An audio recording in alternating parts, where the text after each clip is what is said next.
She stood at the gate like the morning sun answered to her. Big sunglasses, perfect hair, and a smirk that said she'd already decided how the day would go. Behind her, cars lined the quiet road like a parade no one asked for. SUVs, convertibles, one truck packed with coolers and balloons. I leaned on the post, arms crossed. She raised a manicured hand and barked, "Open it! Now!" The words hit like she'd fired a starter pistol. I didn't move. The lake behind me shimmered, calm, unaware of the storm on my driveway. She took a step closer. "You can't block community property." I let the silence hang, just long enough for her smile to twitch. "Ma'am," I said finally, "this isn't community property. It's mine." Her guests started whispering, filming, and in that instant, I realized something. Saying no to her wasn't the end of the argument. It was the beginning of a war. I'd lived on this lake for 3 years, long enough to rebuild a life I thought I'd lost overseas. After my wife died, quiet places became my therapy. The lake was steady when nothing else was. My daughter and I fixed up an old cabin, put up a small dock, and promised each other that drama stayed on the other side of the gate. For a while, that promise held, until she moved in, Linda Hartman, president of the Homeowners Association. But everyone just called her Karen. She introduced herself with a smile that never reached her eyes and a clipboard clutched like a weapon. I remember the first day she came over, asking about fence height regulations.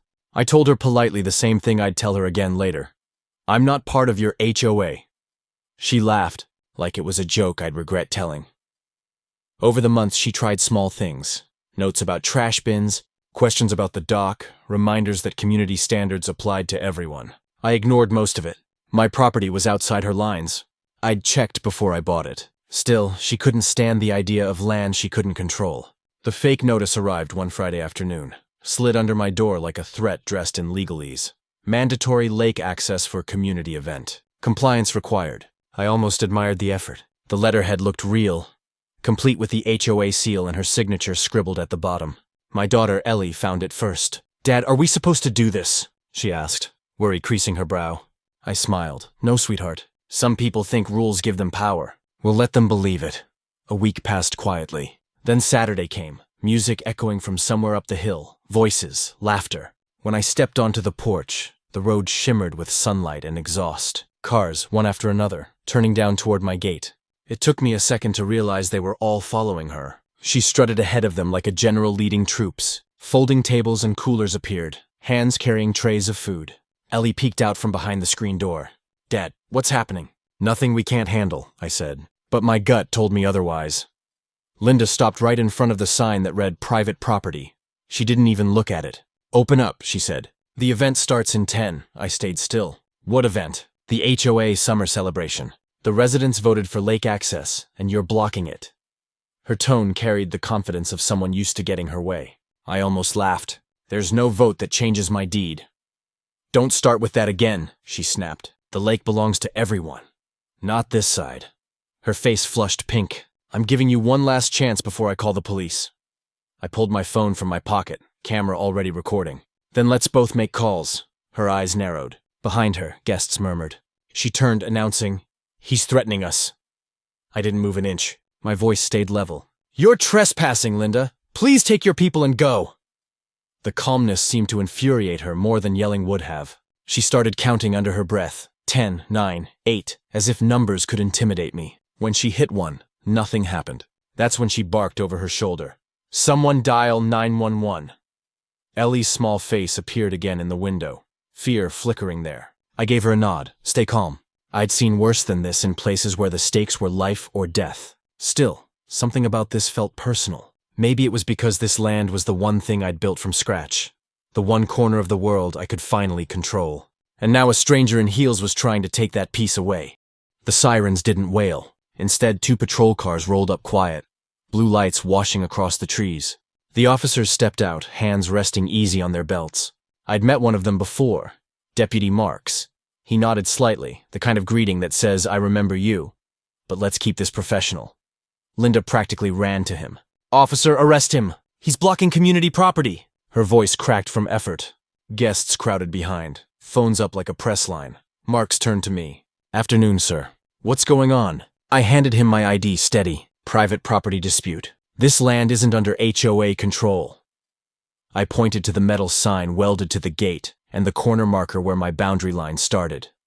Linda thrust a folder into the other officer's hands. Here's the paperwork. It's all right there.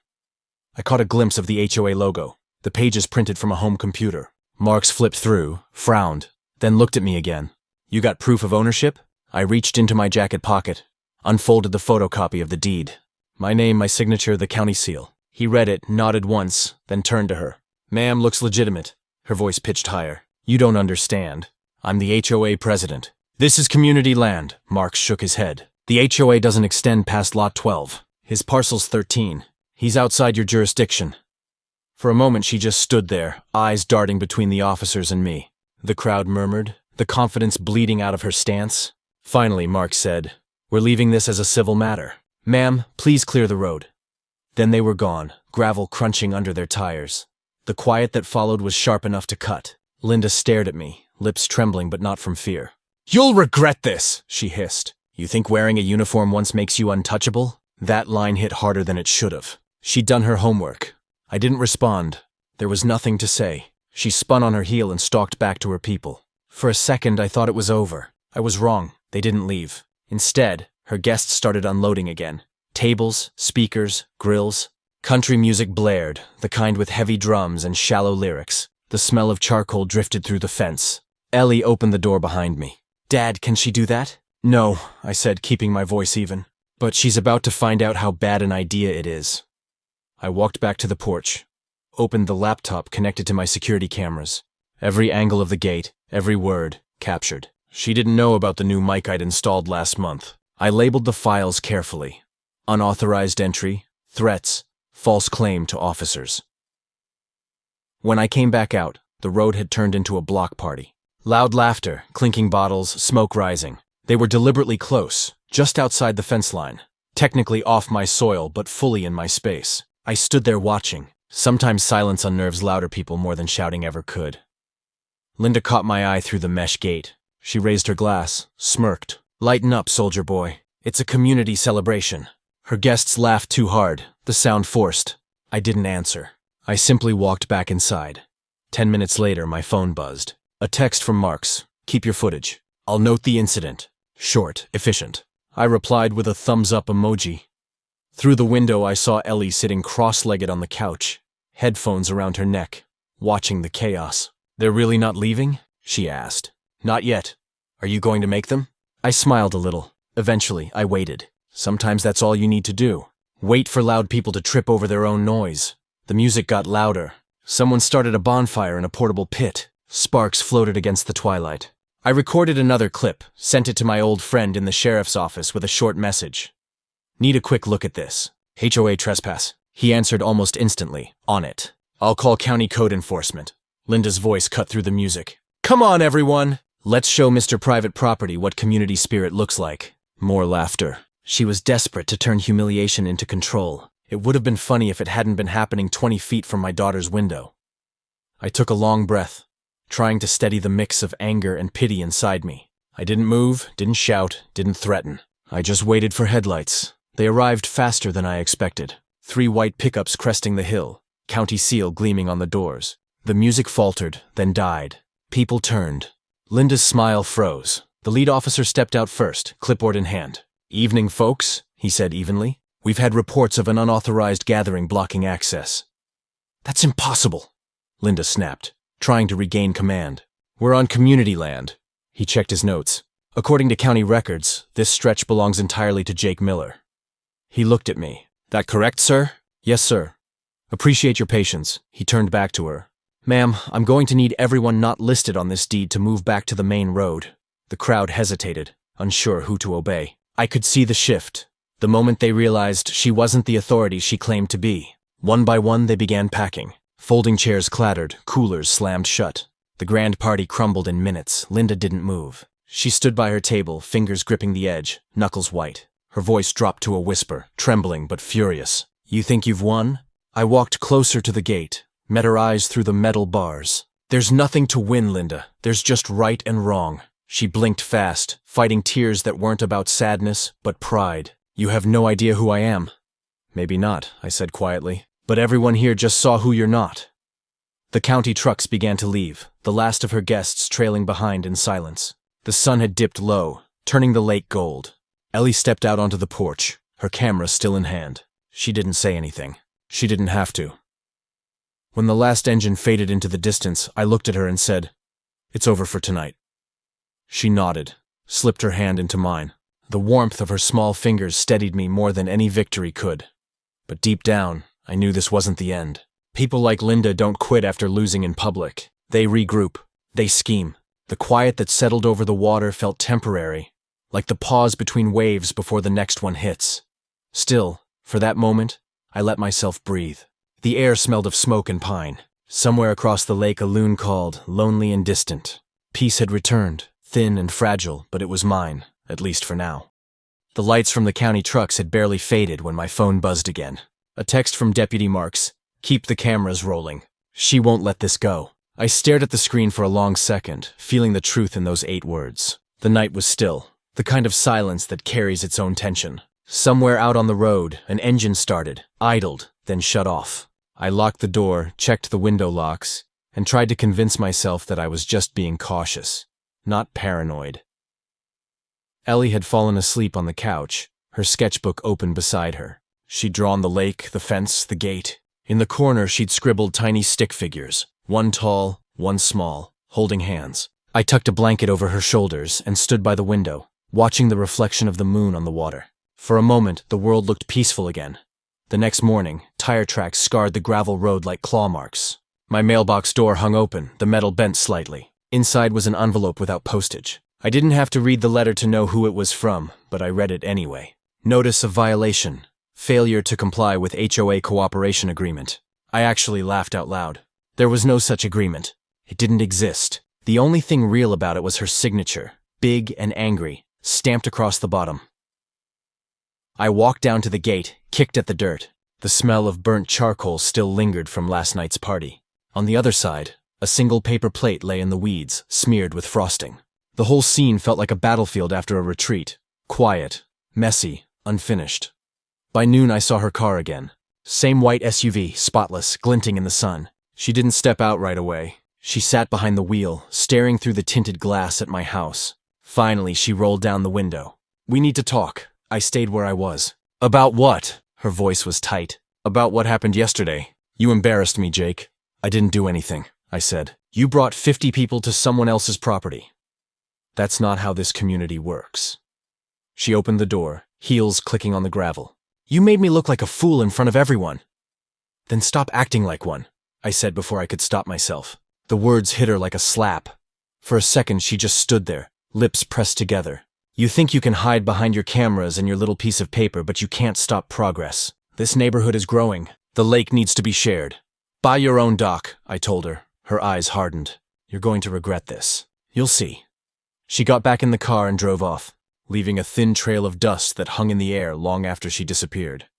I thought that might be the end of it. But by late afternoon, a new kind of noise started. Chainsaws, hammers, and voices. I walked toward the sound and found a group of workers at the far edge of the property line, cutting brush near the old access road. None of them wore company logos. "Hey!" I called. "Who sent you?" One of them, a kid barely 20, looked nervous. "The HOA said we're clearing public space." "This isn't public," I said, pointing to the marker stake half buried in the soil. "You're on private land." He glanced at his coworkers. "Lady said it's community improvement. Lady's wrong. Pack up your tools." They hesitated until I pulled out my phone and started recording. Within minutes, the chainsaws stopped. They loaded the equipment into a trailer and drove off without another word. I knew whose fingerprints were all over it.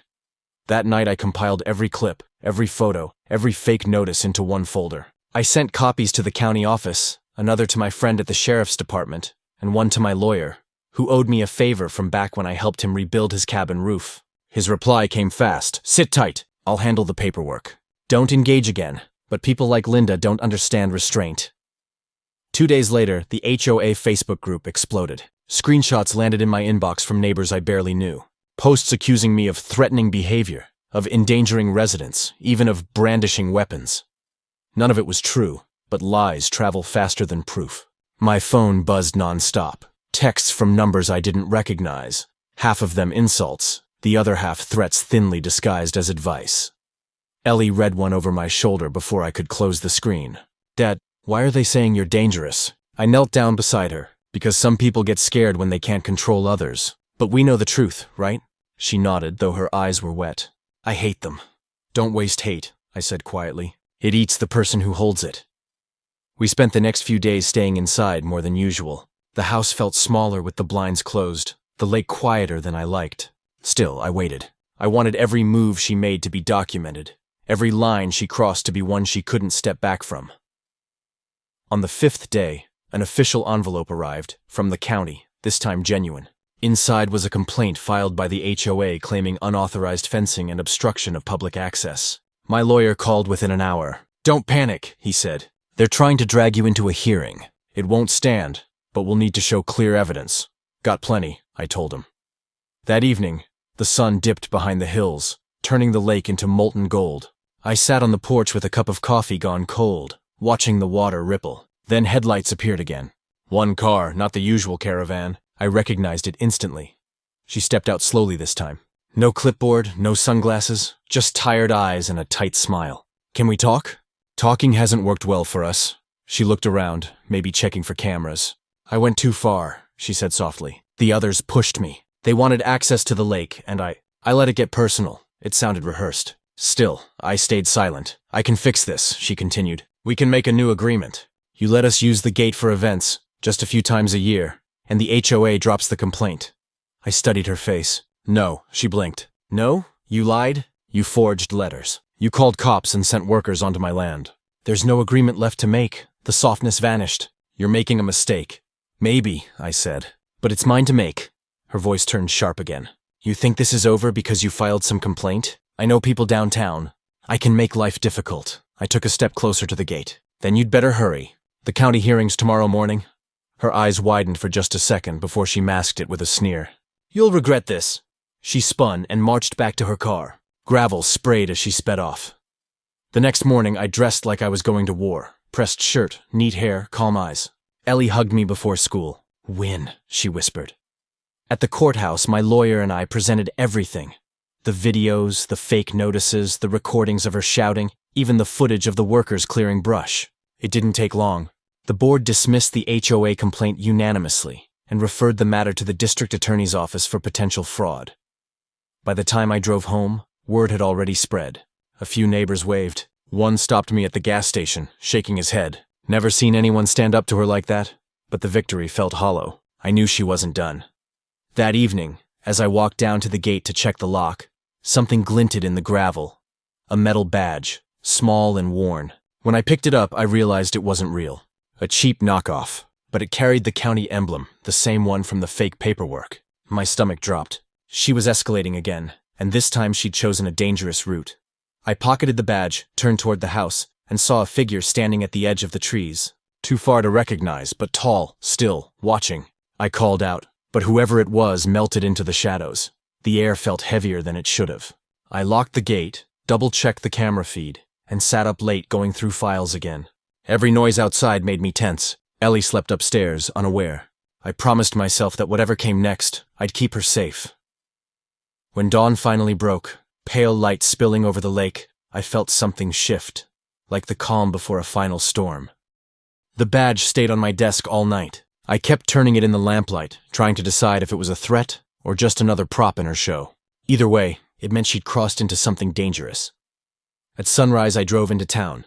The courthouse flag was still half-masted, the streets empty except for joggers and delivery trucks. I stopped at the sheriff's office and showed the badge to Marks. He studied it, rubbed a thumb over the cheap engraving, and frowned. We've had a few reports of someone flashing something like this around the HOA offices, he said. You sure you didn't lose it? No, I said. Found it near my gate. After she left, he sighed. I'll look into it. Just stay clear of her for now. Back home, the lake was mirror still. The kind of morning that makes you forget trouble exists. I brewed coffee, checked the cameras, and told myself I could relax. Then my phone buzzed again. Unknown number, no message, just a photo. The front of my house, taken from the trees. I stepped onto the porch. Nothing moved except a breeze through the pines. Still, the feeling of being watched pressed against my skin. I called Marks again. She's watching me, I said. We're already on it, he answered. Got a tip she's been showing off a county planning badge at local meetings. I'm sending someone out, hours past. The quiet felt wrong, like the air before a storm breaks. Ellie was upstairs on a video call with her friend, her laughter thin but real. I told her I was proud of her for keeping normal. She smiled and said, "We'll be fine, Dad." By late afternoon, the sound of engines broke the calm. 2 SUVs and a sedan crawling down the road. For a heartbeat, I thought it was more neighbors. Then I saw Linda step out, wearing a navy jacket and that same fake badge clipped to her belt. 2 men followed her, both in business casual, uncertain, carrying clipboards. She called out, "We're here for inspection." I almost laughed. "Of what?" "Unapproved fencing," she said, gesturing at the gate. "We have authority under county planning." I pulled out my phone and hit record. "Then you won't mind if I document it." The 2 men exchanged glances. One whispered, "Ma'am, are you sure?" "Quiet!" she snapped. "Do your job." I stepped closer to the fence. "You're impersonating a government officer, Linda. That's a felony." She lifted her chin. "You think you can scare me with your rules? I am the rules." Something in her eyes looked unsteady, like she believed her own lie. I texted Marks my location and the word now. The men started backing toward their cars. One muttered, "We didn't sign up for this," and climbed inside. The other followed. Linda turned on them, shouting, "Cowards! He's violating code!" But before she could say more, the sound of sirens rolled across the lake. 2 patrol cars pulled up fast this time. Marks got out first, hand resting on his sidearm, face unreadable. "Ma'am, step away from the gate." She spun toward him, badge raised. "I'm with county planning." "You have no jurisdiction." He took the badge from her hand. "Funny," he said, turning it over, "because this isn't real." Her voice broke. "It's temporary. My brother, he works downtown. He said—" "Ma'am," Marks cut her off. "You're under arrest for impersonating a government official and harassment." The world went quiet except for the wind through the grass. I didn't cheer, didn't smile. I just stood there as he read her rights. The cuffs clicked, sharp and final. She twisted to look at me. "You ruined me," she whispered. "No," I said softly. "You did that yourself." They led her to the car. The door shut. For a moment I saw her reflection in the window. Hair perfect, face pale, eyes wide with disbelief. Then the cars rolled away, their sound fading into the distance.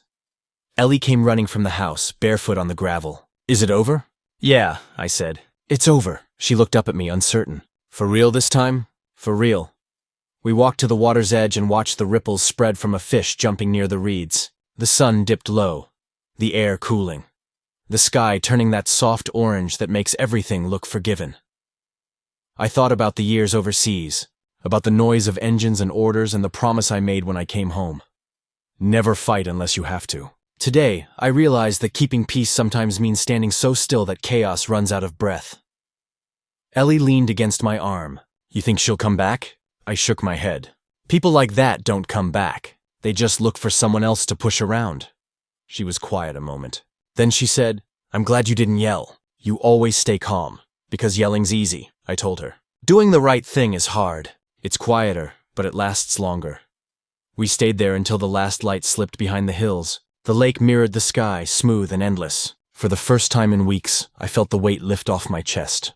No more letters, no more threats, just the soft hum of water against the shore. That night, after Ellie went to bed, I sat on the porch with a cup of tea and watched the stars. The gate stood silver in the moonlight, closed but peaceful.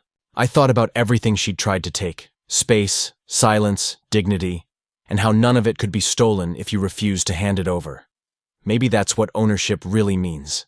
Not deeds or fences or lines on a map, but the choice to stand your ground without losing yourself. Somewhere out on the lake, a frog croaked, steady and slow. The wind shifted, carrying the smell of pine and rain. I leaned back in the chair and let the sound of the night settle around me. For the first time in a long time, it didn't sound like a battlefield. It sounded like home.